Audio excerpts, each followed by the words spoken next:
Star Trek. Eu amo. É importante para mim, mas ainda é um programa de televisão. Mas será que é só isso mesmo? Ao longo das décadas, Star Trek se transformou em muito mais do que uma série. É um fenômeno cultural. No entanto, nos bastidores, a última fronteira nem sempre foi uma viagem tranquila. Alguns atores partiram por vontade própria, outros foram empurrados para fora, e alguns desapareceram sem deixar rastros. Foi puro drama, choques criativos ou algo muito mais pessoal? Juntem-se a nós nesta reportagem especial enquanto nos aprofundamos nas verdadeiras razões pelas quais esses queridos atores deixaram Star Trek e o que realmente aconteceu quando as câmeras pararam de rodar. Talvez vocês se surpreendam com quem e por quê. O capitão que perdeu sua jornada. Por que Jeffrey Hunter deixou Star Trek? Antes que o Capitão Kirk se tornasse um nome icônico, o comando da nave estelar Enterprise coube a um homem muito diferente, Christopher Pike, interpretado pelo ator Jeffrey Hunter. A visão de Pike foi a peça central do primeiro piloto de Star Trek, The Cage, A Jaula, uma exploração espacial mais profunda e filosófica. No entanto, a rede NBC considerou o episódio muito cerebral e o rejeitou. Ainda assim, vendo o potencial, eles concederam ao criador Gene Roddenberry uma segunda chance para reformular a série. Mas, a essa altura, Jeffrey Hunter já havia tomado uma decisão irrevogável. Ele optou por não retornar para a versão revisada do programa. As razões exatas continuam sendo um mistério envolto em especulações, desde conflitos de agenda até uma aparente falta de interesse em se comprometer com uma série de televisão. Como resultado, o papel do capitão da Enterprise caiu para William Shatner, que forjaria o agora lendário capitão James T. Kirk. A partida de Hunter poderia ter terminado ali, mas não foi o que aconteceu. Quando a produção atrasou durante a primeira temporada, a engenhosidade salvou o dia. Filmagens de The Cage foram astutamente reutilizadas no episódio duplo The Menagerie, a coleção. Essa jogada não apenas economizou tempo, mas também introduziu o Capitão Pike no vasto universo de Star Trek como o enigmático predecessor de Kirk. O que começou como uma solução nos bastidores lançou as bases para um dos personagens mais convincentes da franquia. Décadas depois, Pike retornaria com força, desta vez interpretado por Anson Mount em Star Trek Strange New Worlds.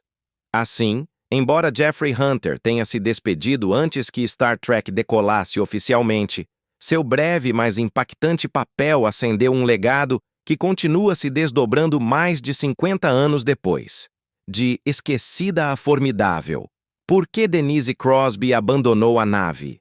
Denise Crosby fez sua primeira aparição em Star Trek A Nova Geração como a Tenente Tasha Yar, a feroz e capaz chefe de segurança da Enterprise D. Mas nos bastidores, Crosby sentia que algo faltava.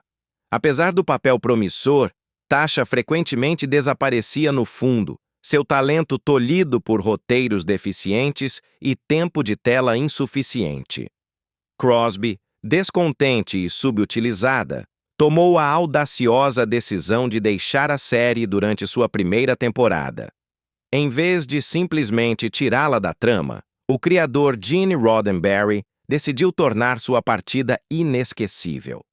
Tasha foi abrupta e inesperadamente morta no episódio 23, Skin of Evil, Pele do Mal, deixando os fãs chocados e consolidando sua saída como um dos momentos mais comentados da temporada. No entanto, a jornada de Denise Crosby por Star Trek não terminou ali. Ela mais tarde retornou ao programa, não apenas em flashbacks e realidades alternativas, mas também em um novo e ousado personagem que ela mesma ajudou a desenvolver. Crosby criou Sela, a filha meio-romulana de Tasha Yar, e a equipe de roteiristas de TNG expandiu sua história. Sela se desenvolveu como uma astuta inimiga, proporcionando a Crosby o personagem complexo e dinâmico que ela tanto ansiava. Sela, como contraparte política do Capitão Picard, finalmente ofereceu a Crosby a oportunidade de deixar uma marca duradoura na franquia, provando que, mesmo após sua partida, ela nunca realmente havia ido embora. O adeus amargo de Wil Wheaton. Por que Wesley Crusher deixou a Enterprise? Wil Wheaton ganhou destaque cedo como Wesley Crusher, o filho prodígio da Dra. Beverly Crusher, em Star Trek A Nova Geração. Mas enquanto a ausência de Gates McFadden na segunda temporada desencadeou uma apaixonada campanha de fãs por seu retorno, Wesley não desfrutou da mesma recepção calorosa. Apesar do sucesso anterior de Wheaton em Conta Comigo, seu tempo em TNG freou seu impulso em Hollywood. Quando Wil Wheaton conseguiu um papel no filme Valmont, ele solicitou uma licença da série, mas a equipe de produção recusou, insistindo que o episódio que ele perderia era vital para a história de Wesley. Confiando nisso, Wheaton recusou o filme, apenas para descobrir mais tarde que o roteiro havia sido reescrito para remover completamente seu personagem. Ele viu isso como um tapa na cara e um sinal de que suas contribuições não eram valorizadas. Essa tensão nos bastidores finalmente levou Wheaton a deixar A Nova Geração em busca de papéis mais gratificantes. Michelle Forbes deixou uma impressão significativa em Star Trek A Nova Geração como a Alferes Rolaren, uma oficial bajorana durona e complexa que estreou na 5ª temporada. Sua personagem lançou as bases para uma trama crucial no universo de Star Trek, a tomada de Bajor pelos Cardassianos. Essa trama se tornaria o eixo central da próxima série de Star Trek, Deep Space Nine. Os produtores tinham grandes planos para Ro, esperando que ela servisse como a segunda em comando bajorana a bordo da estação espacial. Mas Forbes tinha outras ambições. Ela recusou a oportunidade de se juntar a Deep Space Nine, optando por seguir uma carreira cinematográfica.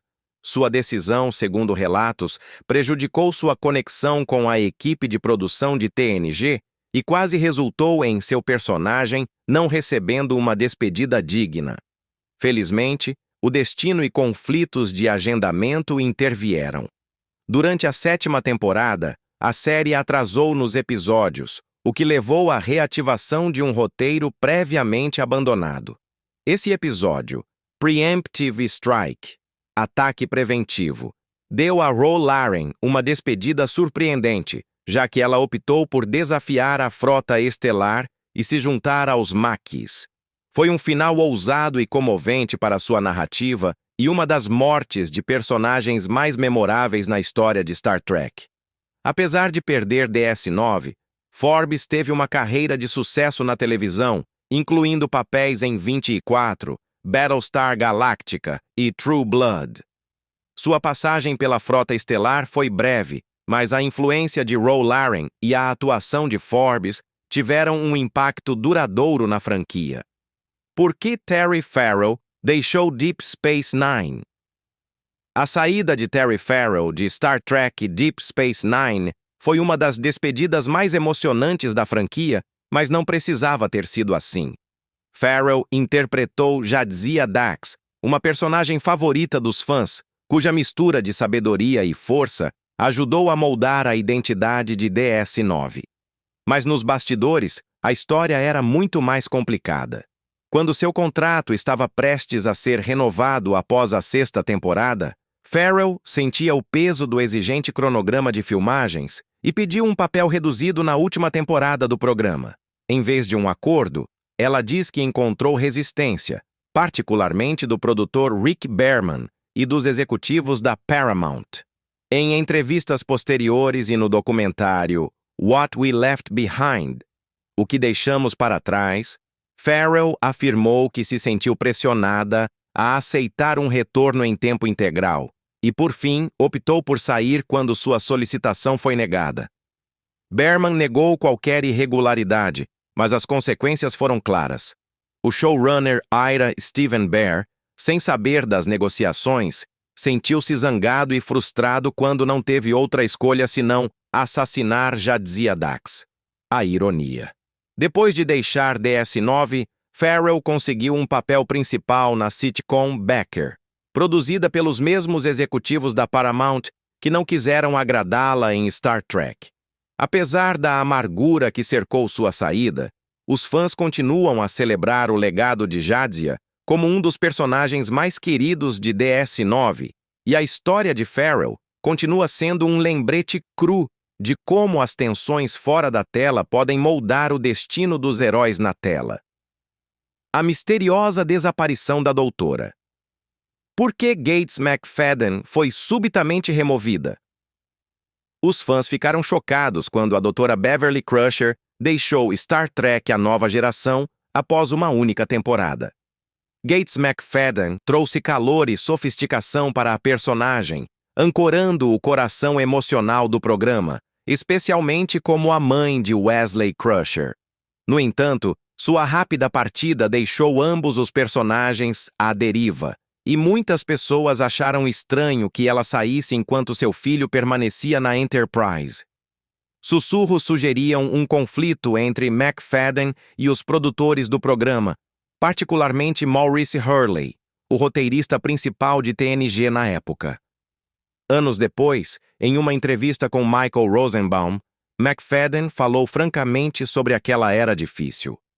Quando perguntada se sua conexão com Hurley influenciou sua saída, ela declarou abertamente: "Acho que definitivamente o irritei."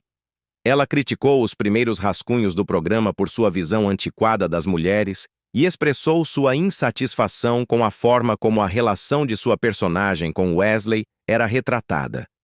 "Eu ficava dizendo, por que eu criei essa criança gênio?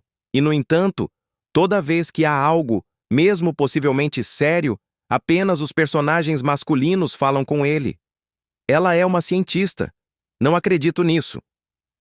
A saída abrupta de McFadden surpreendeu tanto os fãs quanto seus colegas de elenco, e sua substituta, Diana Muldaur, como Dra. Pulaski, enfrentou uma batalha difícil desde o início. Felizmente, a resposta dos fãs ajudou McFadden a retornar.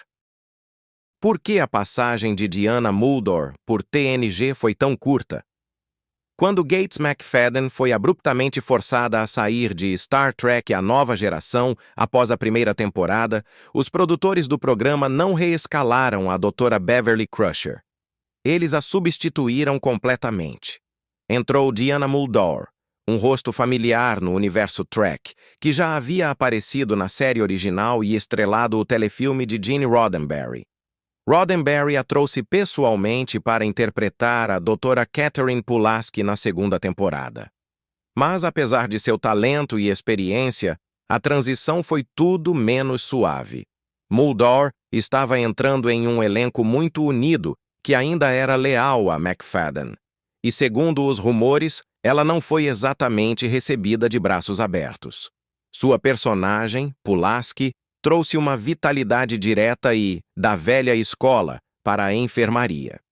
Mas sua atitude fria e desdenhosa em relação ao Data irritou alguns espectadores. Embora Pulaski devesse ser um tipo diferente de médica, menos amigável e mais prática, os fãs acostumados à empatia de Crusher se sentiram desanimados com a mudança. Quanto ao motivo pelo qual Muldaur saiu após apenas uma temporada, os detalhes permaneceram vagos. Ela mais tarde mencionou um conflito de agendamento com um telefilme de reunião de MacLeod no início da terceira temporada de TNG, e a essa altura, sua participação no programa havia chegado ao fim. O que começou como um favor a Roddenberry se tornou menos prioritário à medida que a influência dele em TNG diminuía. Muldaur não olhou para trás. Ela assumiu um papel importante em A Lei de Los Angeles, onde interpretou Rosalind Chase, uma personagem que estrelou uma das saídas mais inesquecíveis da história da televisão. Sua passagem em TNG pode ter sido breve, mas foi outro capítulo em uma carreira cheia de papéis ousados e reviravoltas inesperadas. A saída abrupta de Geneviève Bujold de Voyager. O papel breve e inesperado de Geneviève Bujold como a capitã original de Star Trek Voyager é uma das histórias de escalação mais intrigantes da franquia. Bujold, uma respeitada atriz de cinema conhecida por sua profundidade emocional, foi selecionada para interpretar a capitã Nicole Janeway na série. Mas apenas alguns dias após começar a filmar o piloto, ficou claro que ela não se encaixava bem no papel ou na produção. Desde o início, houve tensão entre seu estilo artístico e as demandas de Star Trek. Bujold queria interpretar Janeway mais como uma cientista cerebral do que como uma líder imponente da frota estelar. Uma direção que conflitava com o que o papel exigia. Além disso, ela achou o ritmo da produção televisiva avassalador.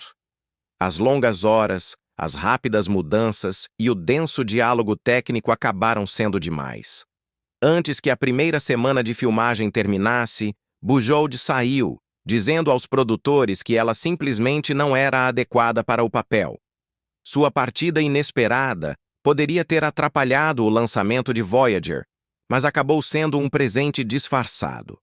Os produtores recorreram rapidamente a Kate Mulgrew, que já havia feito o teste para o papel.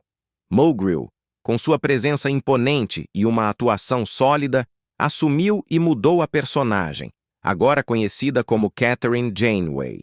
Ela se tornou uma das capitãs mais reconhecíveis na história de Star Trek. A partida de Bujold é um raro lembrete de que nem todo trabalho é uma boa opção, mesmo para um ator experiente. Sua experiência demonstra o quão único e exigente o universo de Star Trek pode ser, particularmente ao liderar a carga para a última fronteira. A breve jornada de Persis Khambatta em Star Trek. Durante os anos incertos da década de 1970, a Paramount flertou repetidamente com a ideia de reviver Star Trek. Uma das tentativas mais promissoras foi uma nova série planejada intitulada Star Trek II, agora lembrada pelos fãs como Fase 2. Ela estava destinada a reunir o elenco original para uma nova aventura televisiva, e todos assinaram, exceto Leonard Nimoy. Para preencher o vazio em forma de Spock, os produtores introduziram novos personagens: a lógica Tenente Sean, o apaixonado comandante Decker e a misteriosa navegadora, a Tenente Ilia, uma deutana dotada de poderes empáticos e habilidades matemáticas incrivelmente agudas. Ilia seria uma figura central na série.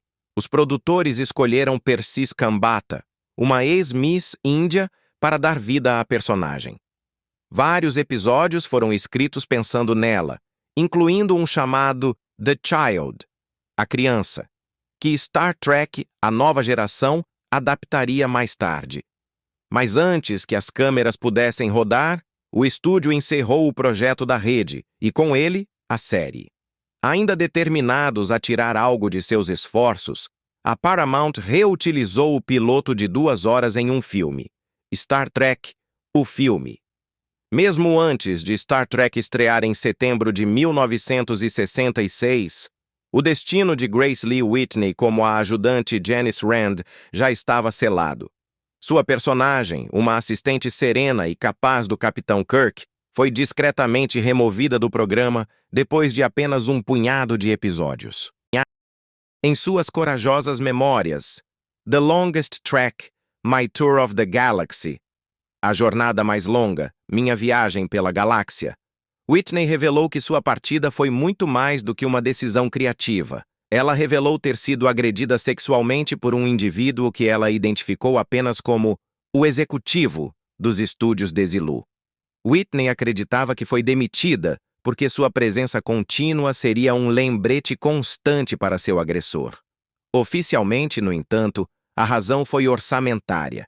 Um memorando de elenco do final de agosto de 1966, apenas semanas antes de sua agressão, mostra que Whitney, uma das atrizes coadjuvantes mais bem pagas, estava sendo considerada para rescisão ou renegociação de contrato devido ao seu tempo limitado em tela. Gene Roddenberry mais tarde expressou seu profundo arrependimento por ter removido Rand da série. De fato, menos de 2 meses após sua demissão, ele considerou a ideia de trazer Whitney de volta em um papel de convidada. Mas essa ideia nunca se materializou, e Rand desapareceu da missão original de 5 anos de Star Trek. Anos depois, Rand fez um retorno tranquilo, mas significativo. Whitney reprisou a personagem em Star Trek, o filme, e fez breves aparições nos filmes 3, 4 e 6. Ela também apareceu pela última vez no episódio Flashback de Voyager, um momento que homenageou tanto a personagem quanto a atriz. Grace Lee Whitney faleceu em 2015, tendo alcançado a paz com os capítulos dolorosos de sua jornada. Como ela disse uma vez a este autor durante um almoço em 2012, ela havia encontrado um encerramento, um final tranquilo e digno para uma história que merecia algo melhor. O que poderíamos chamar de uma nota de graça? Por que Kirstie Alley nunca voltou como Saavik? A Saavik de Kirstie Alley foi uma presença de destaque em Star Trek II, A Ira de Khan, e muitos esperavam seu retorno para a sequência. Mas, de acordo com o próprio Capitão Kirk, essa decisão se resumiu a uma coisa: dinheiro. Em suas memórias, Star Trek Movie Memories, Memórias dos Filmes de Star Trek, William Shatner lembrou que a Paramount rebaixou a oferta a Alley. A oferta da Paramount foi muito baixa. Era menos do que me ofereceram por Star Trek. Então, pensei que eles não estavam interessados em eu interpretar o papel, explicou Alley a Shatner. A mensagem era clara. Eu não era valorizada o suficiente para ficar. Leonard Nimoy, que tanto estrelou quanto dirigiu Star Trek III, A Procura de Spock, corroborou. Nós simplesmente não podíamos pagar a ela, disse Nimoy a Shatner. Ela havia recebido uma quantia decente por Star Trek II para uma iniciante, e acho que o estúdio estava preparado para pagar-lhe mais que o dobro pela terceira, mas ainda não era o suficiente. Com Alley fora, Robin Curtis assumiu o papel de Saavik em Star Trek 3 e 4. Shatner descreveu a atuação de Curtis como sólida em um papel bastante ingrato. Ainda assim, os fãs nunca esqueceram a versão de Alley da fria e composta oficial Vulcana. Ironicamente, Alley mais tarde substituiria outra atriz, Shelley Long, em Cheers, depois que Long deixou aquele programa de sucesso para seguir uma carreira cinematográfica. De certa forma, foi outra passagem de bastão, mas que deixou os fãs de Star Trek imaginando o que poderia ter acontecido se Saavik tivesse continuado seu caminho. A estrela que apagou em Voyager. Por que Jennifer Lien deixou a nave espacial? Jennifer Lien deixou Star Trek Voyager após 3 temporadas, apesar de Cass ser uma personagem central e promissora. Quando Voyager estreou em 1995, ela ajudou a introduzir uma nova geração de fãs após o sucesso de A Nova Geração. Em um desvio ousado dos programas anteriores, forçando-os a uma jornada de 7 anos para casa, Lien interpretou Cass, uma jovem Ocampa com uma vida curta, poderosos poderes telepáticos e um relacionamento romântico precoce com Neelix. Embora Cass fosse incomum e tivesse muito potencial para a história, a personagem nunca realmente se conectou com os espectadores. Cass, como Wesley Crusher antes dela, encarnava o arquétipo do membro da tripulação jovem e brilhante, embora sem o mesmo nível de ressentimento por parte da audiência. No entanto, Cass não estava entre os personagens mais queridos, e essa falta de popularidade finalmente alcançou os roteiristas. No episódio The Gift, o presente, da 4ª temporada, as crescentes habilidades psíquicas de Cass saem do controle após um encontro com a espécie 872. Cass, compreendendo que é uma ameaça para as pessoas que ela passou a amar, decide abandonar a Voyager, transformando-se em um ser de pura energia e fugindo para a galáxia. Foi uma despedida comovente, deixando seu destino final desconhecido. Sua partida, no entanto, não se deveu unicamente às limitações da trama. Nos bastidores, vários fatores impulsionaram a saída de Jennifer Lien. Os showrunners Rick Berman e Jerry Taylor admitiram posteriormente que o romance Neelix-Cass foi um erro e que, apesar do talento de Lin, os roteiristas haviam chegado a um beco sem saída criativo. A breve permanência da Ocampa, de apenas 9 anos, limitava o potencial da trama a longo prazo, tornando cada vez mais difícil incorporar Cass nos arcos posteriores. Não obstante, a atuação de Lien foi muito aplaudida tanto pelos fãs quanto pelos membros do elenco. Muitos outros acreditaram que sua partida também deixou espaço para a introdução de 7 de 9, interpretada por Jerry Ryan, um movimento que radicalmente mudou a série e aumentou seus índices de audiência. Cass pode não ter tido a perenidade de outros personagens de Star Trek, mas sua partida continua sendo um dos momentos mais melancólicos na história de Voyager. Uma advertência de que mesmo os papéis promissores podem ser perdidos se as estrelas criativas não se alinharem.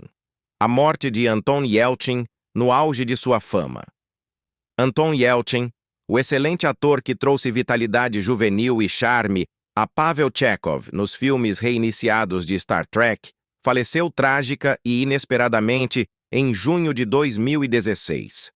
Yelchin morreu em um estranho acidente em sua casa em Los Angeles quando tinha apenas 27 anos, enviando ondas de choque por Hollywood e devastando a comunidade de Star Trek. O acidente ocorreu nas primeiras horas da manhã. Yelchin havia saído de seu veículo, um Jeep Grand Cherokee 2015, quando de repente ele rolou para trás em sua íngreme entrada. O carro o esmagou contra um pilar de caixa de correio de tijolos e um portão de segurança, causando-lhe ferimentos fatais. Quando o jovem ator não compareceu a um ensaio programado, amigos preocupados foram à sua casa e fizeram a descoberta desoladora. O legista determinou que a causa da morte foi asfixia traumática por traumatismo contundente, e a polícia de Los Angeles classificou-o como um trágico acidente. Yelchin havia acabado de filmar Star Trek Sem Fronteiras, a terceira parte da série de filmes reiniciados quando morreu. Sua interpretação de Chekhov, famoso por Walter Koenig, foi amplamente elogiada por sua calidez, inteligência e perspicácia. O diretor Justin Lin, que dirigiu Star Trek Sem Fronteiras, expressou sua dor dizendo: "Ainda em choque. Descansa em paz, Anton.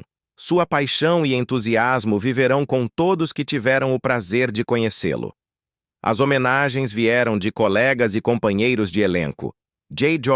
Abrams, que dirigiu Yelchin nos 2 primeiros reboots de Star Trek, escreveu: "Você era gentil. Você era incrivelmente engraçado e supremamente talentoso, e não esteve aqui nem de longe tempo suficiente. Sábio além de seus anos e partiu antes do tempo." John Cho, que interpretou Sulu, escreveu: "Eu amava muito Anton Yelchin. Ele era um verdadeiro artista, curioso, bonito, corajoso. Estou arrasado." Até William Shatner, o Capitão Kirk original, usou as redes sociais para expressar sua dor pela perda de um jovem tão talentoso. Uma dor adicional veio com a revelação de que o modelo de Jeep envolvido no acidente estava sob investigação por sua controversa alavanca de câmbio eletrônica, que havia gerado inúmeras reclamações de motoristas sobre a confusão quanto a se o veículo estava realmente no estacionamento. Embora nenhuma ligação direta tenha sido formalmente estabelecida no caso de Yelchin, a tragédia desencadeou a indignação pública e intensificou o escrutínio sobre o design do veículo.